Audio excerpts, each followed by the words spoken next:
શેકવાનો છે તો મેં અડધો બાઉલ બીજો ઘી લીધું છે અને અડધો બાઉલ મેં મેદો લીધો છે, જે ઓઇલ સાથે લોટ બાંધીશ અને એની સાથે પાણી નાખીશ અને સાથે 1 ચમચી જીરું, 1 ચમચી મીઠું.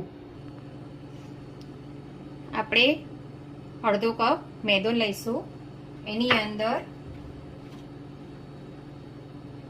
મુઠ્ઠી પડતું મોણ નાખીશું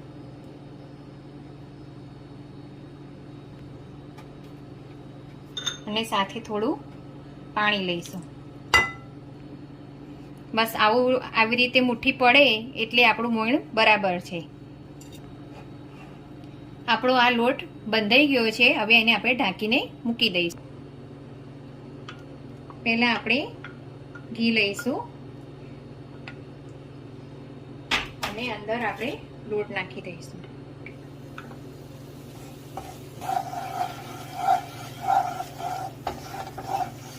લોટ બરાબર શેકાય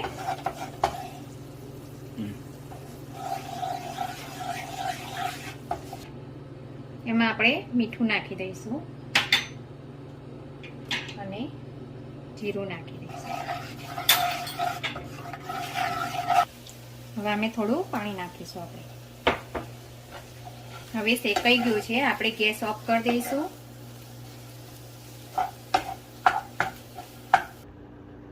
હવે આપણે આને જે માવો અંદરનો બનાવ્યો એ ઠંડુ પાડી દઈશું.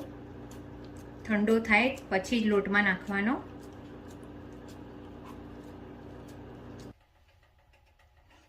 હવે આપણે થોડો તેલ લગાવી દઈશું લોટને. લોટને આવી રીતે કરીને ગુલ્લું બનાવી અને પછી એને વેલણથી થોડું વણી લેવાનું.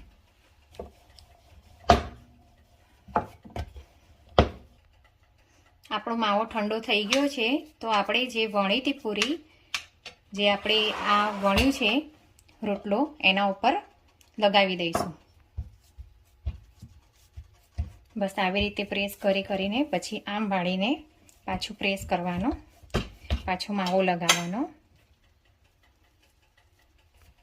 પાછો માવો અહીંયા લગાવીને પ્રેસ કરવાનો, પાછો ફરી પ્રેસ કરવાનો ઉપર અને પછી આપણે એને ગુલ્લાની જેમ આમ પાછું વાળી દેવાનું. એટલે અંદર બધું મિક્સ થઈ જાય. આમાંથી આપણે 2 ખાજા તૈયાર થશે. આપણે જે લોટ બાંધ્યો હતો એમાંથી 2 ખાજા તૈયાર થશે.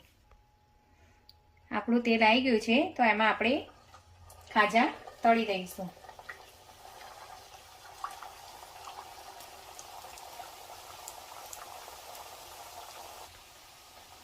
ખાજા આપણા ઓલમોસ્ટ તૈયાર છે. બસ હવે 2-3 મિનિટમાં આપણે બહાર કાઢી લઈશું. હવે આપણે ખાજાને બહાર કાઢી લઈશું.